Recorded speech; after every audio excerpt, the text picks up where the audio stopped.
I will never forget that day, the day my own son threw me out of my house with the coldest words I have ever heard in my life.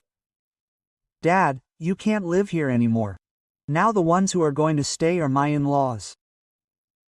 Just like that, without a tear, without a hug, just those words. And there I stood with my heart in pieces. And that's why, before I tell you everything that happened, I want to ask you for something. Listen carefully to this story until the end. Share it with someone who needs to hear it because maybe it will help them reflect on it. And tell me in the comments from which city, from which corner of this world you are listening to me right now. My name is Jose Angel, but most people know me simply as Don Jose. I am already 83 years old, and although my body no longer responds as it used to, I tell you that my heart still holds up. I was born in a small town in Guanajuato, where life was not easy, but it was honest. My father taught me to work since I was a child. The land, the animals, the hammer, the cement, I learned everything from him, and I always had in mind that the most important thing was family. That's why when I married Marisol and my 2 children, Luis and Daniel, were born, I swore to myself that they would have what I didn't have: a solid home, food on the table, and an education that would open doors for them. I spent my life working, first on the ranch, then I went to the city because the countryside no longer produced enough. I worked as a bricklayer for many years, carrying blocks, mixing concrete, building houses for others while I dreamed of finishing my own. And yes, with time I achieved it. A simple little house with thick walls, a patio, and a garden. Nothing fancy, but mine, ours. That's where my children grew up. That's where they ran. That's where they learned to ride bikes. But you know how time is. It takes away the people you love the most. I lost Marisol when she was barely 52, a quick cancer, the kind that doesn't give you any warning. And there I was left alone, raising Luis and Daniel. Luis was always more serious, more reserved, the kind of person who kept everything to himself. Daniel, on the other hand, was more cheerful, more aware of others, but they both thrived, studied, worked, and raised families. Over the years, after I retired, I ended up living alone in the house. Sometimes they would visit me, especially Daniel, with his children, my grandchildren. Those moments were what gave me life, but over time the visits became fewer, the calls shorter. I understood it. Young people are always in a hurry, with responsibilities. Until that Sunday arrived. It was a mild Sunday with the sun barely peeking out. I was in the patio. He hadn't come alone, he had come with his wife and his in-laws. I was surprised because they almost never came all together. I went out to greet them with my hat in my hand, greeting them as always. They came in, sat down at the table, and then Luis blurted out to me without any anesthesia, "Dad, you can't live here anymore. This house is too big for you alone. We already talked and decided that it would be best for you to move into a nursing home. In the meantime, my in-laws are going to stay here so that the house isn't empty." I froze, looking at the coffee in my hand. I thought it was a joke, a bad joke, but no. They were serious. They had already decided. They didn't ask for my opinion, they just came to inform me as if it were a formality. "It's for your own good," they said, "so that you're taken care of, so that nothing happens to you alone." And I thought, so much work, so much sweat, so much life put into these walls, only for them to throw me out of here like an old piece of furniture. It wasn't the asylum itself that hurt me, but the disdain, the neglect, the lack of consideration.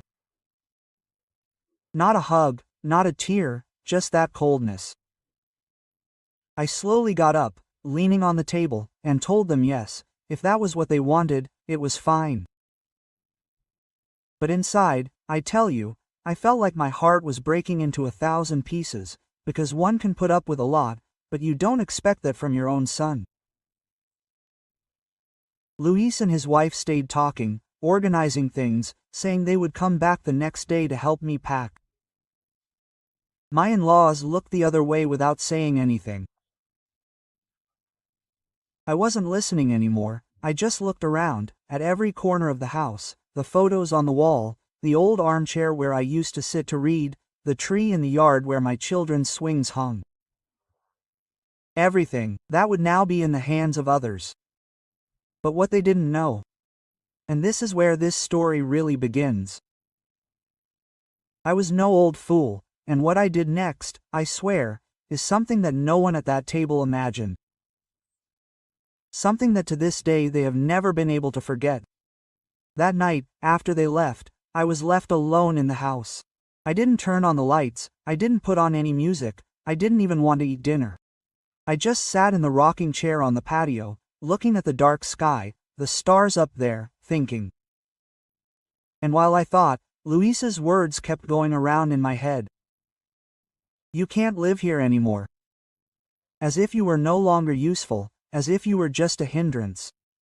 But I'm going to confess something to you. Amidst the pain and sadness, something else began to awaken in me. A kind of courage, a wounded dignity. Because even though the years weigh on you, even though your hands shake a little and your steps slow down, you still own what you've built.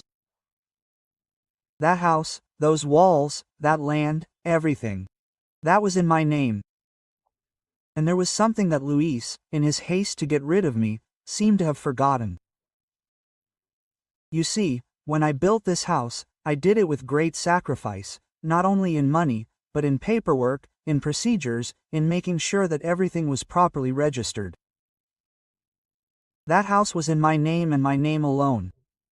Neither Luis, nor Daniel, nor anyone else was listed there. And even if they lived there, even if I gave them a piece to put in their own room when they were young, legally everything belonged to me. They couldn't take that away with nice words or with a simple, "We decided already." So that same night, before it got too late, I went to the room where I kept my documents. I took out an old leather folder, the kind that one keeps for years, full of papers, deeds, receipts, contracts, even a copy of Marisol's death certificate. I went through everything calmly, slowly, making sure that nothing was missing, and there was the title deed with my full name, José Ángel Ramirez Torres, very clear, dated and notarized. That folder became my shield, my silent response, because I wasn't going to yell, I wasn't going to argue. At my age, one learns that important things are done with a cool head, not by yelling. And so I spent the night thinking about the next step.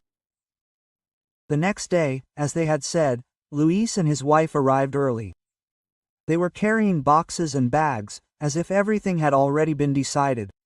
They got out of the car with the look of haste, of someone who wanted to quickly finish an uncomfortable matter. I waited for them at the door with the folder in my hand. Luis was surprised to see me standing there, firm. He asked, "And Dad, have you packed anything yet?" And I answered him calmly, "Before you pack, there's something you need to see." I invited him in, sat him down at the table, placed the folder in front of him and opened it. I took out the title deed and placed it there, open, so there would be no doubt. Luis looked at it, read it, and it was as if the expression on his face disappeared. He looked at it again and again and again. His wife came over too and said nothing. I said to him slowly, looking him in the eye, "This house is mine, Luis. It always has been. No one can decide for me what to do with it, much less throw me out." Luis didn't know what to say.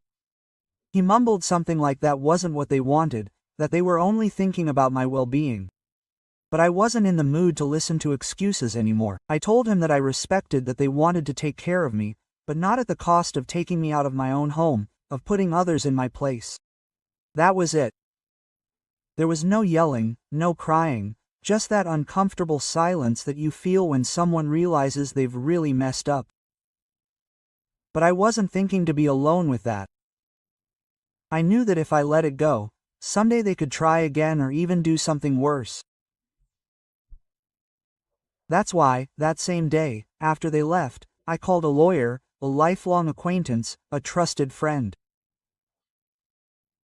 I told him everything and he helped me put the papers in order to make everything clear. An updated will, legal instructions on what to do with the house, everything. That afternoon, as I signed the papers with the lawyer at the dining room table, I felt something I hadn't felt in a long time: peace. Because it's one thing to live with pain, but it's another to live with your head held high, knowing that you're defending what's yours. And as I signed, I thought about Daniel. I wondered if he knew what his brother had done.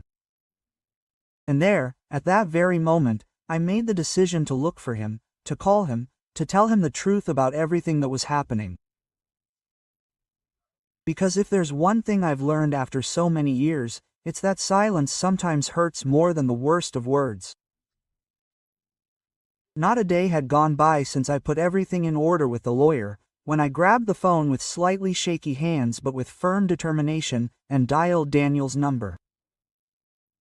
It was early, still fresh in the morning. The phone rang several times before I answered. Hearing his voice, so much like the one he had when I was a boy, made my throat tighten. I said, "Daniel, son, I need to talk to you, but man to man." He immediately became concerned, asking if I was okay, if anything had happened. And there, with a calm but firm voice, I told him the whole truth. From the beginning. I told him what had happened with Luis, with his wife, with the in-laws, with that meeting where they had wanted to throw me out of my own home. Daniel didn't say a word while I was talking, he just listened. And I tell you, it made me feel that at least someone in the family still had their heart in the right place. When I finished, there was a long silence, the kind that weighs more than words, until he finally said to me with a broken voice, "Dad, I didn't know anything. I swear to you, on everything I hold dear, I didn't know anything about that. If I had, I would have been there. And I'm not going to lie to you, my eyes filled with tears when I heard that. Daniel told me he would come see me that same day, and he did. In the middle of the afternoon, he arrived alone in his van, without his family. When he entered the house, the first thing he did was hug me tightly, like he hadn't done in years. And in that hug, I felt at least a part of all that pain dissipate, as if my heart were falling back into place. We sat down at the table with 2 freshly brewed cups of coffee, and I also showed him the paperwork I had prepared with the lawyer. Daniel looked at them and nodded, saying that it was the right thing to do. And there, with the coffee in his hand, he blurted out something I didn't expect. "Dad, if you want, I can come live here with you so that you're not alone, so that no one disrespects you again."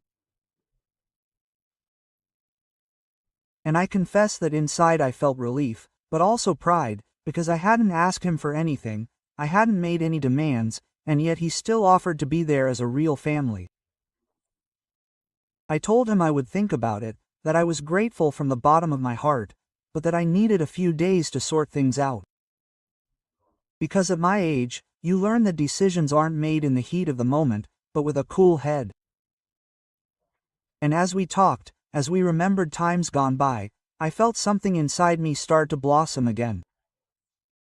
Not all was lost. Not all the family had forgotten where we came from, or who had laid the first bricks of that house. But just when I thought things were calmer, another surprise appeared. And no, it wasn't a courtesy visit or a call to apologize, it was something more serious. The next morning there was a loud knock at the door. When I opened it, I found a man in a suit carrying some papers in his hand. It was an officer handing me a formal document, a notification. Luis had gone further than I had imagined. I was trying to legally claim the house, claiming that I was incapable of making decisions for myself. You can imagine how my stomach turned when I read that. My own son, the one I had raised, now trying to make me pass for incapable, just so he could keep what wasn't his. Daniel, who was with me at the time, took the paper, read it calmly, and then looked at me with that mix of sadness and anger that one doesn't quite know how to describe.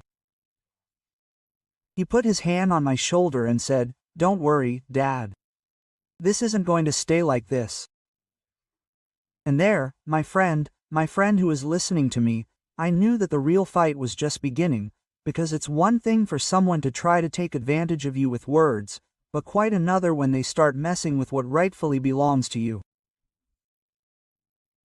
And even though my legs aren't what they used to be, even though my heart beats more slowly, I assure you I was not going to let them take away what I built with these two hands, not now or ever.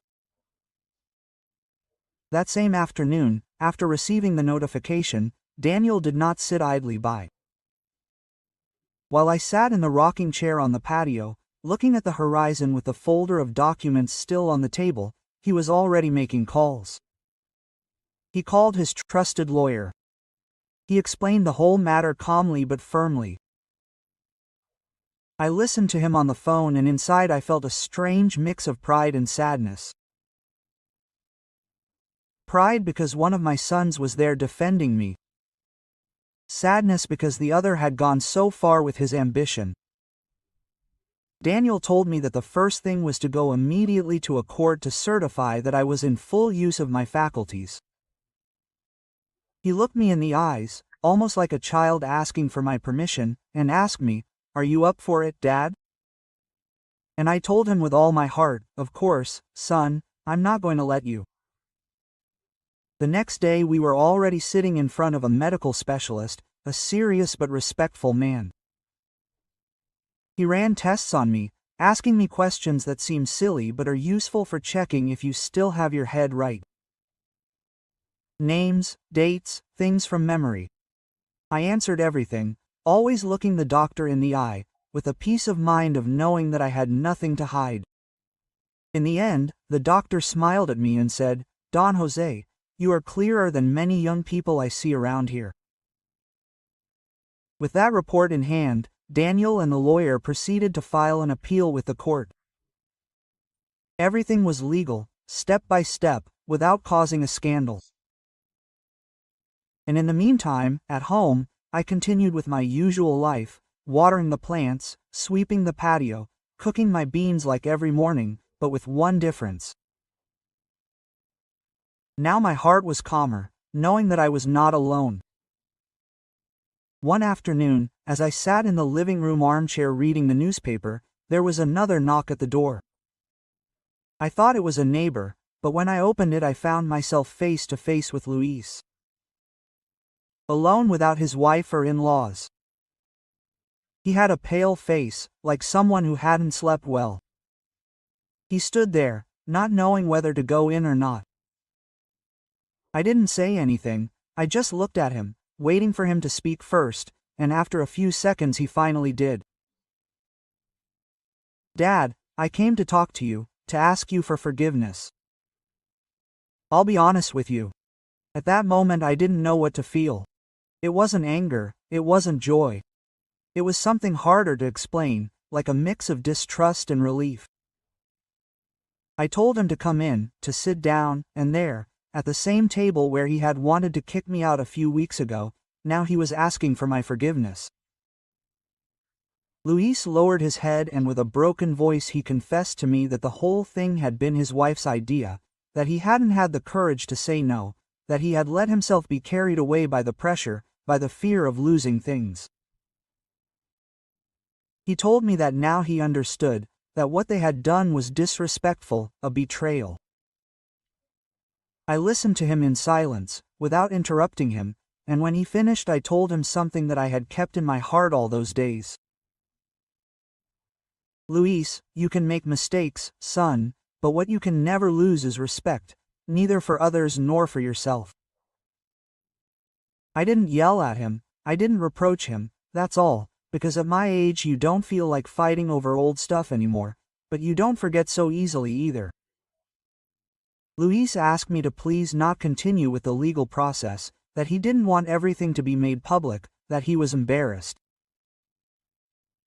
And there, as I looked at him, I knew I had to make a decision, to go ahead with the lawsuit or leave things there, trusting his word.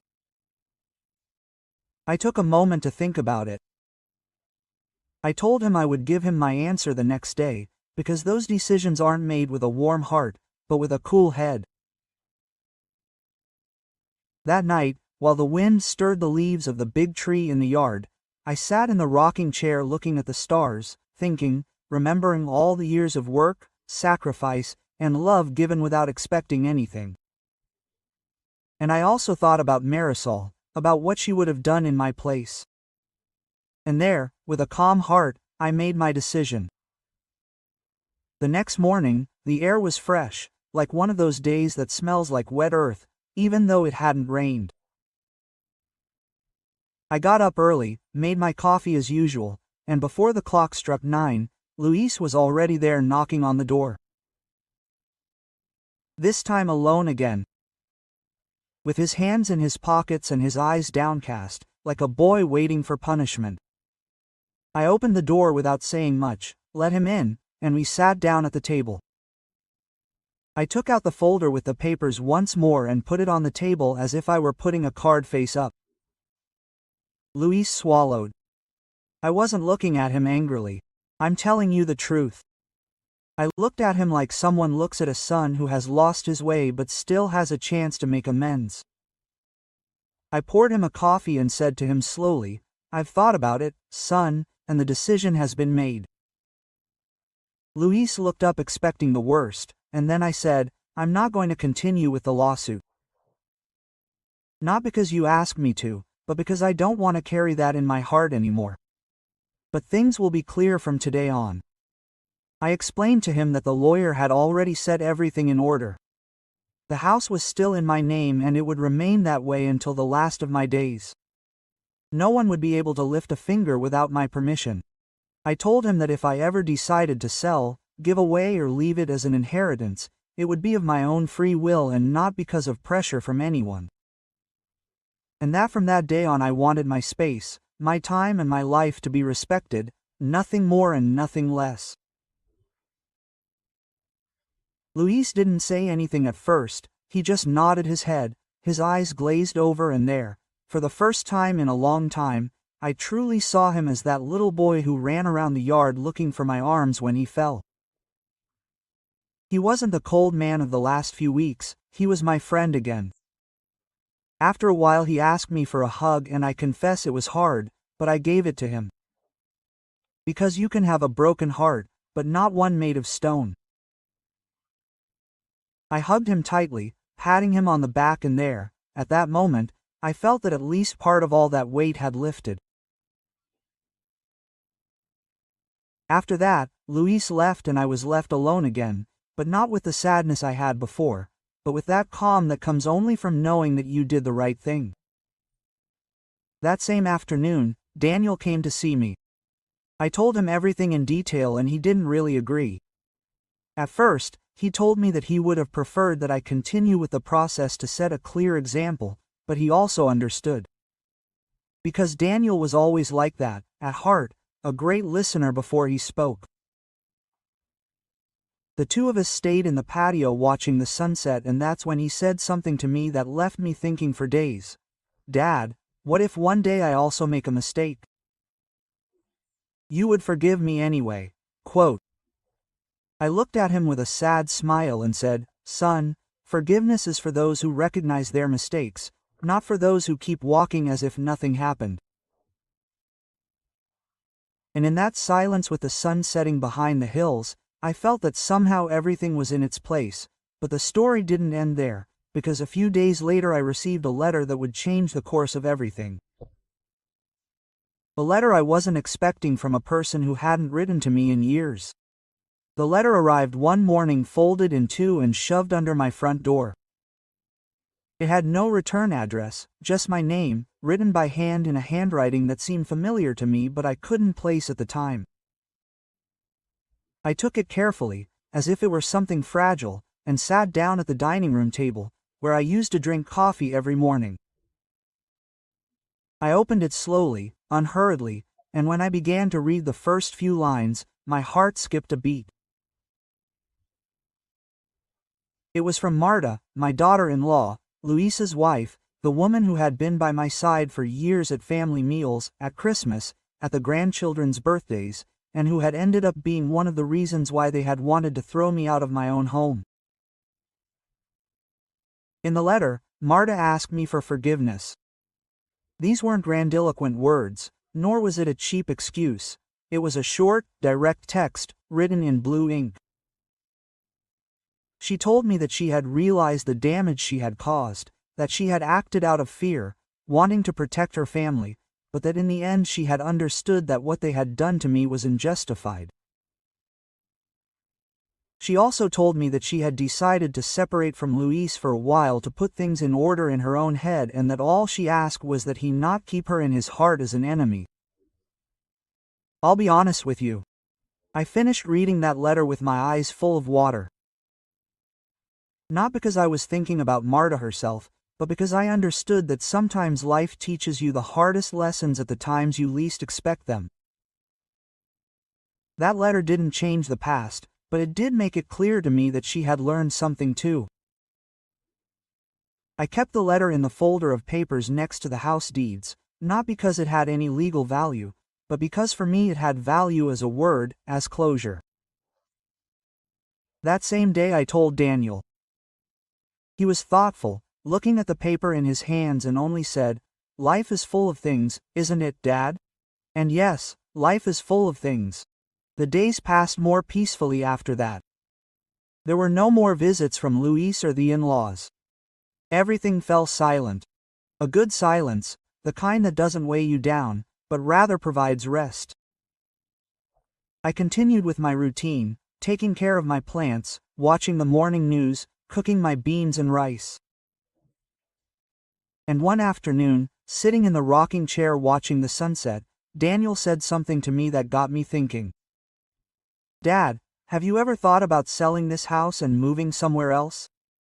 He said it to me like that, out of the blue, like someone throwing a stone into the water to see how many ripples it makes. And the truth is I had never considered it. For me, that house was everything. Not because of the walls, not because of the roof, but because of what it meant. But I also understood that sometimes, to truly close a cycle, you have to let go. I told him I would think about it, that it wasn't something that could be decided in a day. And that's how the conversation ended. That night, as the wind gently hit the windows, I kept thinking about that idea. Selling the house, starting over somewhere else, without so many memories, without so many shadows. And just as I was thinking about that, the phone rang. A call I wasn't expecting, a call that would change my decision. It was Luis. After so many days of silence, he was calling to tell me something that, well, I'll tell you about later. When I answered the phone that night, upon hearing Luis's voice, the first thing I felt was a strange weight on my chest. It wasn't anger, it wasn't sadness, it was more like a mix of surprise and caution. He spoke to me slowly in a much softer voice than usual, as if he had trouble putting the words together. And the first thing he said to me was, "Dad, I wanted to tell you that we sold our house." I remained silent, waiting to understand what all this was about. Luis continued, with mirth. "Well, we're not together anymore, and I've been thinking a lot about everything that happened, what I did to you, what I tried to do. It's unforgivable, but I'm looking to start over. And I thought that if you ever decide to sell the house, I'd like to know." That's when I realized that life takes turns that one doesn't imagine. The same son who had wanted to keep what was mine was now coming to me to ask, but in a different way, not demanding, asking with humility. I didn't answer him right away. I told him that he had to think about it, that it wasn't just any decision, and I hung up the phone with my head full of memories, thoughts, questions. That night I didn't sleep much. I sat in the patio with a blanket over my shoulders, looking at the stars, listening to the wind move the branches of the big tree. I thought about what I had experienced there, what I had built, about the happy days and the sad ones. And I also thought about Luis, about whether he had really changed, whether he deserved a second chance. At dawn, I decided to go for a short walk, something I didn't do that often anymore. I went to the town, walking along the usual streets, greeting the neighbors. Some asked me how everything was going, if I had fixed the house yet. I just smiled, that gesture of peace, because sometimes you don't need to tell everyone what's on your heart. On the way back, I stopped in front of the town church. I'm not a very religious man, but at times like this, you look for answers wherever you can. I went in, sat down on one of the wooden benches, and there, in silence, I spoke to Marisol as if she were sitting next to me. I said, "What would you do, woman? Would you sell the house? Would you let it go? Would you give Luis another chance?" Quote, "No," I got an answer. Sure, just the silence and the echo of my own thoughts, but something inside me calmed down and I knew I had already made up my mind. That same afternoon I called Daniel and asked him to come over. When he arrived, we sat on the patio with 2 coffees steaming on the table and I told him, "Son, I've decided to sell the house, but I'm not going to sell it to Luis, I'm going to sell it to a stranger, to someone from outside, so that no one in the family feels like they owe anyone else anything, so that everything is clear, clean." Daniel was surprised at first, but then he nodded, understanding, and said to me, "If that gives you peace, Dad, I support you." And that's how the next day, with the help of the lawyer, we put the house up for sale. We didn't announce it out loud, we didn't hang up any signs, everything was discreet, calm, as it should be. Deep down, it wasn't just about the house, it was about closing a cycle, about leaving behind a story that, although it had its hard times, also left me with teachings, memories, and lessons that I'll never forget. And while we waited for someone to be interested in the house, I continued with my normal life, knowing that no matter what happened, I had already done what I had to do. But just when I thought everything was calm, an unexpected offer appeared, one that would change everything again. And it was a matter of days. Not even a week had passed since the lawyer put the paperwork in order when a white van pulled up in front of the house. It was around 4 in the afternoon. The sun was no longer beating down so hard and I was sitting in the yard cleaning some flower pots. When I heard the engine turn off, I looked up and saw a man in his 40s and dressed in a white shirt, jeans, and a hat. For so many years, he was one of those types of people you recognize as business people from the interior. He got out of the vehicle with calm steps, looking around with the eyes of someone who knows how to appreciate a well-kept house. He didn't seem like just any curious person, or someone who just comes to ask questions for the sake of asking. He approached, greeted me respectfully, and extended his hand. "Good afternoon, are you Don Jose Angel?" I said yes, and without further ado, the man said to me, "I learned from the lawyer that you are selling the house. I've come to see it if you'll allow me." It wasn't the first time someone had come to take a look, of course. But the man who introduced himself as Rogelio Vargas seemed different. He had that confident, calm tone of voice, like someone who is in no hurry but knows what he wants. I let him in, showed him the patio, the rooms, the kitchen, everything slowly, without rushing. As we walked through the house, he told me that he worked with his family in a furniture business, that he was looking for a property in the area to settling in with his wife and 2 children. And as he spoke, you could tell that he looked at every corner with a special respect, as if he truly understood the value of what he was seeing, not just in terms of money, but in terms of history. When we finished the tour, we sat down at the dining room table. Rogelio took a small notebook out of his shirt, wrote something down, and said to me, "Don Jose, I'm not going to haggle with you. If you want to sell, I'll pay you what it's worth. And if you need to stay here a few more months while you get settled, that can be arranged too." Quote. That caught my attention.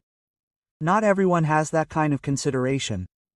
I told him to give me a couple of days to think about it, that I didn't make decisions overnight.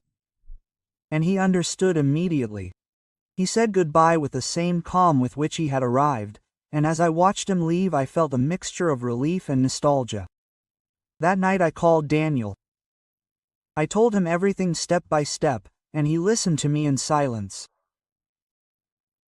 In the end, he told me that if I felt it was time to let go, to close that door once and for all, then go ahead. And it was there, as I hung up the phone, that I truly understood. It wasn't just a house that I was leaving behind. It was an entire stage of my life, one that had already come to an end. Early the next day, I went down to the lawyer's office in town. There we signed the initial paperwork, leaving everything ready for Rogelio to make the payment and formalize the sale. I didn't feel sad when I signed. I felt a strange peace, as if my heart had released a weight that I had been carrying for years without knowing. When I returned home, I sat in the rocking chair with my coffee, looking at the patio for the last time with those eyes that said that nothing would ever be the same. And as I thought, I heard the sound of another car pulling up. This time it wasn't Rogelio, it was Luis. He got out alone, his face tired, as if he hadn't slept in days. He approached slowly, without raising his voice, and stood in front of me as if he were waiting for permission to speak. I didn't say anything, I just looked at him, waiting, and then, with a broken voice, he blurted out, "Dad, they already told me that you sold the house. I wanted to see you. Before you left." I don't know exactly what he expected to hear from me. Maybe a complaint, maybe a reproach, but all I said was, "Come in, son, sit down." And there we both remained in silence for a long time, looking at the yard, the trees, the sky that was already turning orange with the sunset. After a while, Luis spoke again, more calmly, as if it were easier for him to get the words out. "I've been thinking a lot about everything, about what we did, about what we lost, and even though he doesn't deserve it, I wanted to say thank you for everything. I'll be honest with you." At that moment, I felt something inside me break and put itself back together, all at the same time. Because even though the damage was already done, hearing a son truly recognize what you were to him, is something that can't be bought with anything. I put my hand on his shoulder without saying a word, just that simple gesture that sometimes says more than 1,000 sentences. That night, Luis stayed a little longer, for the first time in a long time. We shared a leisurely coffee, without heavy silences, without reproaches, just like two men who understand that life goes on even if it hurts. And the next day, with lighter hearts, the final moment arrived. Rogelio returned, this time with his family. We signed the last papers, I handed over the keys, and took a last look at everything. I didn't take any furniture or ornaments, just a suitcase with the necessities and the folder with my documents. The rest remained there as a witness to the years we had lived. And as I got into Daniel's car with him at the wheel and looked out the window as the house fell behind me, I didn't feel sad. I felt something different, like someone closing a book, knowing that it was a good one, but that now it's time to start another. And there, my friend who listens to me, was when my new life truly began. Because even if you're 80 years old, there's always time to start over. The days passed after leaving that house. And I'll tell you something with all honesty, at first it was hard, really hard. You wake up thinking you're going to go out into the same old patio, that you're going to open the same old door, that you're going to hear the same old sounds from the street. But no, everything is different. Now I was living in Daniel's apartment, a smaller but comfortable place. He had prepared a room just for me, with a big bed, a closet, and even an armchair by the window. And although they treated me with affection, I always felt that twinge in my chest, that feeling of being a visitor, of not really belonging there. But with time you learn to adapt.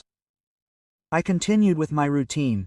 I got up early, made my coffee, and went for a walk around the neighborhood. The people there already knew me, the old man who greeted everyone, who stopped to chat with the baker, with the fruit man.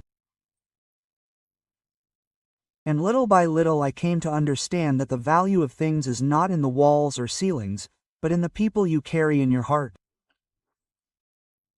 One afternoon, while Daniel was at work and I was alone in the apartment, I received an unexpected visit. The doorbell rang, I opened the door and there was Luis again. This time he was holding a wooden box wrapped in a blue ribbon. I looked at him with a raised eyebrow, wondering what he was holding now, and, without saying much, he handed it to me. It's something we've kept all these years and I thought it was time to give it to you. I took the box, took it to the table, and when I opened it I found a bunch of photos, old black and white photos, others in faded color. They were images of when Luis and Daniel were children, of Marisol smiling in the yard, of the construction of the house, of birthdays, of ordinary days that one doesn't think one will miss until they're long gone. I felt such a big lump in my throat that I had to sit down to steady myself. Luis stood there looking out the window without saying anything. And there, in that silence, I understood that his simple gesture was a way of closing the circle, of saying without words that everything we had experienced was still alive in some way, even though we were no longer in the same house. I thanked him with a broken voice and offered him a coffee. He sat down with me and for the first time in a long time we talked about simple things, the weather, work, the grandchildren. There was no need to talk about what had happened. It was already understood, it was already forgiven in my heart, although it had not been completely forgotten. The days went by and with time I began to feel the pain becoming less severe. I joined a grandparents' club in the neighborhood. I started going to the meetings, playing dominoes with other people, and telling stories. And in those moments, when it was my turn to speak, I used to tell the younger ones or those who were going through something similar. You never know how hard you are until you have to start over. Daniel supported me in everything. Sometimes he would take me for walks. Sometimes we would just sit in the park watching people go by. And on one of those walks he asked me, "Dad, do you regret selling the house?" I thought about it for a long time before answering him, and in the end, with a calm smile, I said, "No, son, I don't regret it. Because I understood that houses can change, but what you carry here," and I pointed to my chest, "no one can take that away." That night, as I went to bed, looking at the white ceiling of the new room, I realized something important. After everything I had experienced, everything I had lost and gained, I was still the same man, with wrinkled hands, yes, and slower legs, but with a firm heart. And so, my friend who is listening to me, is how I learned that no matter how old you are or what has happened, there is always room to start over, to make peace with the past and move forward, even if it is slowly. But just when I thought that everything was at peace, I received one last call, a call that would change the course of things once again. That last call came on a Thursday afternoon, just as I was about to go for a walk. The old-fashioned landline phone rang with a loud ring that reverberated throughout the house. I answered it calmly, without imagining who it could be, and on the other end I heard a voice that I recognized immediately. It was Rogelio, the man who had bought my house. His tone was serious but respectful. He said to me, "Don Jose, I know that it is no longer any of your business, but I wanted to call you to tell you that a couple of days ago someone came looking for you here asking for you." I remained silent, waiting for him to explain it better. Quote. Rogelio continued, "It was his son, the oldest, Mr. Luis, who had stopped by. He stood outside looking at the house for a while and then left without saying anything. I didn't really know what to say. I thanked him for the call, hung up the phone, and sat for a while in the armchair by the window, looking out at the street, imagining Luis standing there in front of what had once been his home, looking from the outside at what no longer belonged to him. Days went by and I didn't see him again. He didn't call either.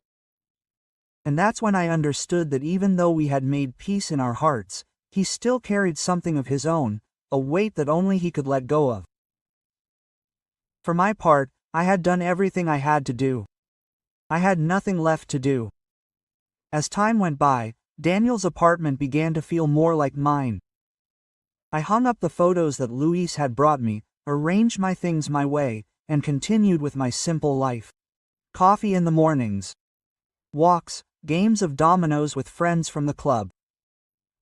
I learned to enjoy the quiet days, the little things that one didn't value as much before.